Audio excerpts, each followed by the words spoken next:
మీకేమైనా సమస్యలు ఉన్నాయా ఈడ? సమస్యలు మస్తుంటే ఎవరు చేస్తారు, ఎవరు చేయరు. అరే ఓటేసేది ఎందుకు? సమస్యలు తీర్చుకోవడానికే కదా. అంటారు కానీ ఎవరు ముందుకు రారు. అంతేనా? ఆరు గ్యారెంటీలు రావట్లే? యాడ్ వస్తాను ఇంకా ఆడు పింఛనే సరే ఇంకోటి పెన్షన్కి అప్లై చేసుకోలే మరి? ఇస్తలేదు కదా. అయ్యే 2000 ఇస్తున్నాడు కానీ ఇంకేం పెంచుతా అని సంవత్సరం పెంచుతానే ఉన్నాడు అంతే.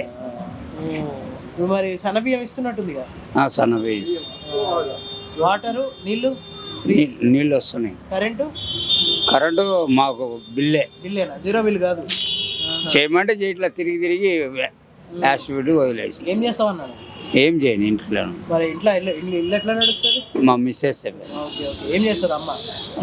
స్కూల్లో ఆయమ్మ వస్తుంది. ఆమెకి ఎంత వస్తుందో మనకు తెలియదు. మరి మీ అవసరాలు అయితే వెళ్తున్నాయి అటు ఇటు, అంతే. ఎవరు సాయం చేయట్లేదు.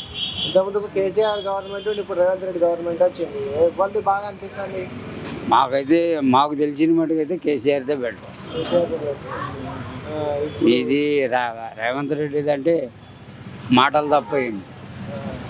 ఇప్పుడు జూబ్లీస్లో మరి ఎవరికి వెళ్తే మీకు మంచిగా అనిపిస్తుంది? అది సున్నితం ఉందో మనం అనకూడదు. డిక్లేర్ చేసామనుకో పేరు బదలం అవుతుంది.